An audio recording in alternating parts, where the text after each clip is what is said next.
நட்புகளே வணக்கம். நான் ஆறுமுகம், நாகர்கோவில் ஆறுமுகம்.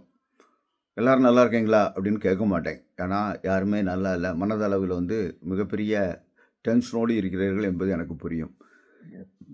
தமிழகத்தில் சில எம்எஸ்ஓக்கள் கூட்டணியாக சேர்த்துக்கொண்டு ஸ்டார் டிவியை அதனுடைய பேக்கேஜை நிறுத்தும் வகையிலே சில திட்டங்களை அறிவித்திருக்கிறார்கள். இந்த திட்டம் எந்த அளவுக்கு ஆப்ரேட்டர்களை பாதிப்பை ஏற்படுத்தும், தொழிலை பின்னடைவை ஏற்படுத்தும், இன்றைய சூழ்நிலையில் ஏற்கனவே இருந்த இழப்புகளை இணையத்திற்கும் மற்ற டிடிஹெச்சுக்கும் இழந்து வரக்கூடிய சூழ்நிலையில் இந்த எம்ஓசோக்களுடைய செயல் சரிதானா என்பதை அனைவரும் அறிய வேண்டும். நட்புகளே, தமிழகத்திலுடைய ஸ்டார் டிவியுடைய பிரச்சனையை முதல்ல பார்க்கணும்னா, ஸ்டார் டிவி தனது நெட்வொர்க்கில், அதாவது தமிழக பேக்கேஜை அவர்கள் பொக்கையாக வடிவமைக்கும் போது அதனுடைய ரேட்டுகளை அதிகமாக வைத்திருந்தார்கள். ரேட்டுகளை அதிகமாக வைப்பதை விட தேவையில்லாத அவர்களுடைய சேனல்களை, ஸ்போர்ட்ஸ்னால் ஸ்போர்ட்ஸு 3, 4 and 2, அது மாதிரி நிறைய சேனல்களை 10 சேனலில் 7 சேனல் வேண்டாம். நமக்கு தேவை ஸ்டாரு, விஜய் அண்டு டக்கர், சூப்பர், இந்த மூணையும் வைத்து ஒரு பேக்கேஜாக சோட்டா பேக்கேஜாக போட்டிருந்தா இந்த பிரச்சனை வந்திருக்காது. ஆனால் அவர்கள் எம்ஓஸ்களுக்குள்ளேயே ஆளுக்கு ஒரு ரேட்டை வைத்து விலையை வைத்து கொடுத்திருக்கிறார்கள் என்பது உண்மை. ஆனால் ஸ்டார் டிவி, ஸ்டார் நிறுவனம் இந்தியாவிலேயே தமிழக பேக்கேஜ் மட்டும்தான் குறைவாக வைத்திருக்கிறது. உதாரணமாக தமிழ்நாடு பேக்கேஜ் 45 ரூபா ப்ளஸ் டேக்ஸ் வச்சுருக்கு. இதே மலையாள பேக்கேஜை 67 ரூபா ப்ளஸ் டேக்ஸ் வச்சுருக்கு. அப்போது வச்சுருந்தாலும் கூட அவர்களுக்குள்ள உள்ள செட்டில்மெண்ட் படி, அவங்களுக்குள்ள உள்ள பேச்சுவார்த்தையின்படி, ரியோ ஒப்பந்தத்தின்படி ரேட்டுகளை குறைவாக்கி கேரளா போன்ற நிறுவனங்கள் விலையை குறைத்து, கேசிசிஎல் போன்ற நிறுவனங்கள் விலையை குறைத்து வருவது உங்களுக்கு எல்லாருக்குமே தெரிஞ்சது தான். ஆக இந்த ஸ்டார் டிவியுடைய பிரச்சனை அப்படி இருந்தாலும் இத்தனை நாட்கள் இப்போதைய நிலையில் ஸ்டார் டிவி எந்த கட்டணத்தையும் கூட்டவில்லை என்பது ட்ராயுடைய வெப்சைட்டில் அதோடைய பொக்கே ரேட்டை நீங்கள் போய் பார்த்தா தெரியும். 45 ரூபாய்க்கு தான் வச்சுருக்காங்க. எந்த ரேட்டையும் அநியாய கட்டண உயர்வு என்பதெல்லாம் ஒன்றும் இல்லை. அப்போது இந்த பிரச்சனையை, ஸ்டாருடைய பிரச்சனையை எங்களை பொறுத்தளவில் ஸ்டார் டிவி வேண்டாம் போடா அப்படின்னு தான் நாங்கள் சொல்லுவோம். ஏன்னு கேட்டால் அந்த அட்ராசிட்டி அப்படி. ஏன்னா ஆப்ரேட்டர்களை ஒரு காலமும் அது மதிப்பது இல்லை.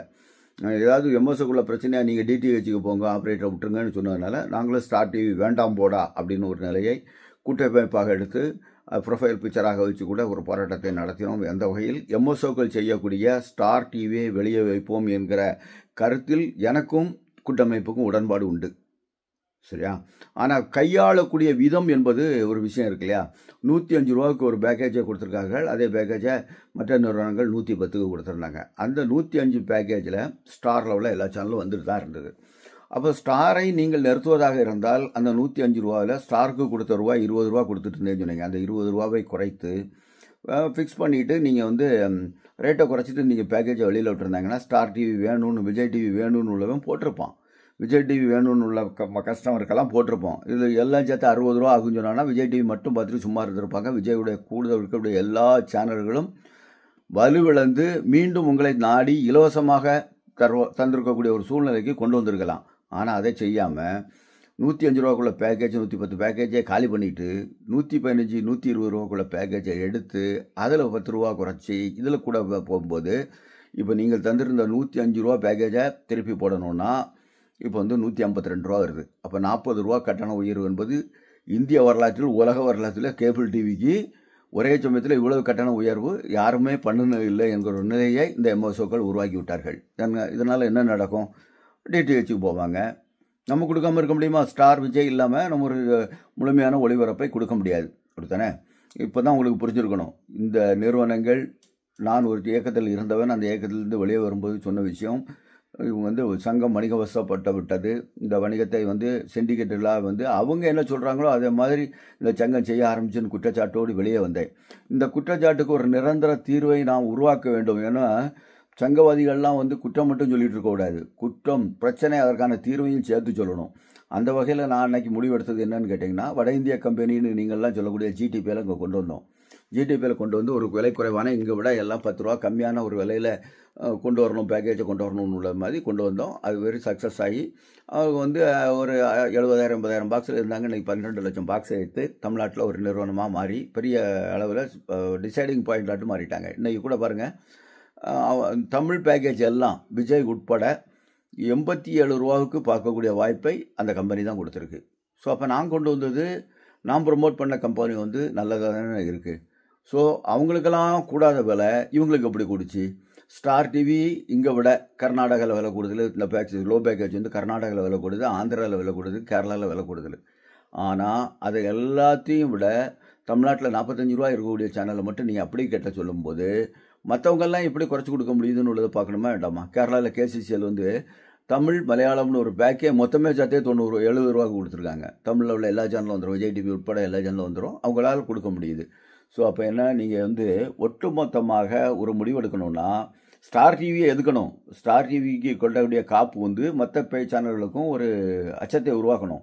அப்போ என்ன பண்ணணும்னா, பொதுவாக இதோடைய சூத்திரகாரி யாருன்னு பார்க்கணும். யார் இந்த ஸ்டாரை வெளியே வைக்கணும்னு உள்ளது வந்து உங்களுக்கு எல்லாருக்குமே தெரியும். தமிழ்நாட்டில் கோல வச்சக்கூடிய சன் டிவியுடைய சன் குழுமம் தான் இந்த வேலையை செய்திருக்கும். ஏன்னு கேட்டிங்கன்னா, இங்கெல்லாம் குறைப்பாங்க. எஸ்சிபியில் வந்து அந்த பேக்கேஜை காணாது தனியாக தூக்கி வச்சுருவாங்க. சன் டைரக்ட் எடுத்து பாருங்கள், அதுக்குள்ளே அது எல்லாமே இருக்கும். ரெட்டை வேடம் போடக்கூடிய சன் டிவியுடைய குழுமம் மற்றவர்களையும் கட்டாயப்படுத்தி இந்த வேலையை செய்கிறது. அப்போ என்ன பண்ணணும், நம்ம எல்லாம் இந்த சமயத்தில் சங்கம், எம்எஸ்ஓ இது எல்லாத்தையும் விட்டு, இதெல்லாம் நமக்கு தேவையில்லைன்னு விட்டுட்டு ஒருமித்த கருத்தாக ஒத்த கருத்துள்ள எல்லா ஆப்ரேட்டருடைய பிரதிநிதிகள், அதாவது சங்க பிரதிநிதிகள், எம்எஸ்ஓக்கள் எல்லாம் ஒன்றா உட்காரணும். ஒன்றா உட்காந்து இந்த கட்டண சேனல்கள் எதையுமே பேக்கேஜில் இல்லாமல் வெறும் என்சிஎஃப் 130 ரூபாவுக்கு மட்டும் அனௌன்ஸ் பண்ணிவிட்டு மக்கள் விரும்பக்கூடிய சேனல்களை நீங்கள் வந்து போட்டுக்குங்க. போட்டுட்டு அதுக்கான கமிஷனை ஆப்ரேட்டரும் எம்எஸ்ஓவும் பிரித்து எடுத்துக்கணும். இதுதான் டிராயோடைய அடிப்படை விதி கூட. என்ன விலை வேணாலும் வச்சுட்டு போட்டோம். மக்கள் 100 ரூபா கொடுத்து ஒரு சேனலை பார்த்துட்டு போட்டோம். ஒரு கிரிக்கெட் நடக்குது, அது 100 ரூபா தான் சொன்னாலும் பக்கத்துக்கு ஆள் இருப்பாங்க. ஏன் மேட்சை போய் ஒரு சினிமாவை போய் 3 மணிக்கு ஒரு சினிமாவை வந்து அவங்க வந்து தேட்டரில் போய் வந்து 1000 ரூபா செலவழித்து பார்க்கும்போது ஒரு கிரிக்கெட் மேட்சை 100 ரூபா செலவழித்து பார்க்க மாட்டாங்களா என்ன? வீட்டிலே இருந்து பார்க்கலாம். அதுவும் அது மேட்ச் நடக்கிறது வந்து எதேசம் ஒரு நாள் ஃபுல்லாக நடந்துகிட்டு இருக்கும். அதெல்லாம் கொடுத்துருவாங்க. ஸோ அதனால் வந்து நீங்கள் அந்த எந்த சிஸ்டத்தில் வேணாலும் போட்டுருவோம். ட்ராய் என்ன சொல்கிறாங்கன்னா, மக்கள் விரும்பக்கூடிய சேனல்களை பார்க்க வேண்டும் என்றால் அதற்கான கட்டணம் வந்து அவங்க கொடுத்துட்டு போட்டு தான் ரூல்ஸு. அதன்படி நீங்களும் என்சிஎஃப் உள்ளடக்கிய இலவச சேனல்களை உள்ளடக்கிய ஒரு தொகுப்பை 3 வரும் கொடுத்துட்டு, 3 வரும் இல்லை, தமிழ்நாட்டில் உள்ள எல்லா எம்எஸ்ஓவும் கட்டுப்படுவதாக அதை கொடுக்கணும், கொடுக்க வைக்கணும். அப்போ கொடுக்க வைக்கணும்னா தனிப்பட்ட ஒரு ஆட்கள் நினச்சி இதை செய்ய முடியாது.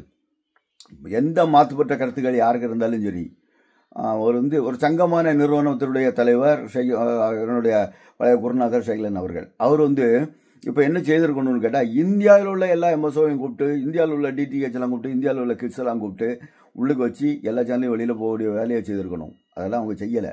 செய்யாமல் யாரோ தூண்டி விட இவங்க ஆடுற மாதிரி இருக்குது. ஸோ இதை எல்லாத்தையும் விட்டு அனைத்து ஆப்ரேட்டரும் உள்ளடக்கிய ஒரு கூட்டத்தை நடத்தி அந்த இதே மாதிரி கட்டண சேனல்கள்லாம் வெளியே வச்சு ஒரு பொக்கையை உருவாக்கினா மட்டும்தான் இனி அடுத்தடுத்த வருடங்களில் விலை உயர்வு என்பதை தடுக்க முடியும். நமக்கு எந்த விலை உயர்வும் இருக்காது. சரியா? அந்த கட்டண சேனல் வேணும்னா பார்த்துட்டு போவாங்க. இப்போ பாருங்களேன், தமிழ்நாட்டில் வந்து கலைஞர் டிவி வந்து கம்பல்சனாக எல்லாரும் எடுத்து கொடுத்தாச்சு. இந்த கலைஞர் டிவியை கட்டண சேனல்லாம் எத்தனை பேர் பார்ப்பாங்க? கணிசமாக வந்து குறைஞ்சிரும். அதே மாதிரி சன்னில் வந்து சன்னாக எல்லாரும் பார்ப்பாங்க. சன்னு கூட உள்ள கேடிவி கூட கொஞ்சம் பார்ப்பாங்க. மீதி எந்த சேனலையாவது யாராவது பார்ப்பாங்களா?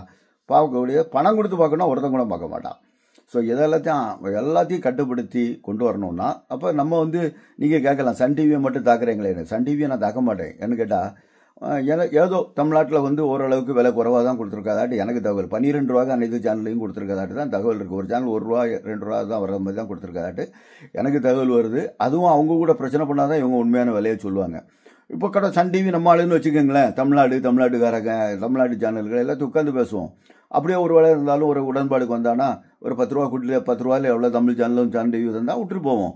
ஏதோ ஒருமித்த கருத்தின் அடிப்படையில் இதை செய்யணும், லாங் டைமாக செய்யணும் என்பது தான் இந்த சமயத்தில் நான் விடுக்கும் செய்தி. இதற்காக உங்கள் கருத்துக்களையும் நீங்கள் பதிவிடுங்க. எம்எஸ்ஓக்கள் தன்னிச்சையாக இந்த விலையேற்றத்தை ஏற்றியது கண்டிக்கத்தக்கது. சரியா? கண்டிக்கத்தக்கது. இல்லை இதுக்கெல்லாம் யாரும் ஒத்து வரலைன்னா சொல்லுங்கள். நான் கொண்டு வந்து ஜிடிபிஎல் நிறுவனம் இருக்குது, எல்லாரும் அதில் மாறுங்க கம்ப்ளீட்டாக. அவங்க எல்லாம் ஒத்து வரலை. நான் காமராஜாக இவ்வளோ நேரம் பேசிகிட்டு இருக்கேன். எங்கிட்ட வந்து ஜிடிபிஎல் எடுக்கணும்னு கிடையாது. ஜிடிபிஎல் கம்பெனியில் நேராக பேசி உத்தரவாதத்தை வாங்கிக்கிட்டு அனைவரும் பாக்ஸை மாற்றுங்க, கம்ப்ளீட் பாக்ஸையும் மாற்றுங்க. ஏகதேசம் ஒரு லட்சம் பாக்ஸ் ஒவ்வொரு கம்பெனிக்கு முடிஞ்சாலே போதும் இந்த பேக்கேஜ் திட்டம்லாம் தவிடுபடி ஆயிரும். சரியா? ஒன்றில் ஒற்றுமையாக எல்லாரும் சேர்ந்து போராடுவோம். இல்லை தனிப்பட்ட முறையில் எல்லாரும் எல்லாத்தையும் பாக்ஸ் மாற்றுறது தான் இதற்கு தீர்வாக இருக்கும் என்று உங்களுக்கெல்லாம் என்னை விரும்பக்கூடியவர்களுக்கும் இந்த சமுதாயத்தில் வந்து ஆப்ரேட்டர் நல்லா இருக்கணும் அப்படின்னு நினைக்கக்கூடிய எண்ணத்தில் நான் கொடுக்கக்கூடிய விடுக்கும் செய்தியாக இதை எடுத்துக்கொள்வீர். நன்றி, வணக்கம்.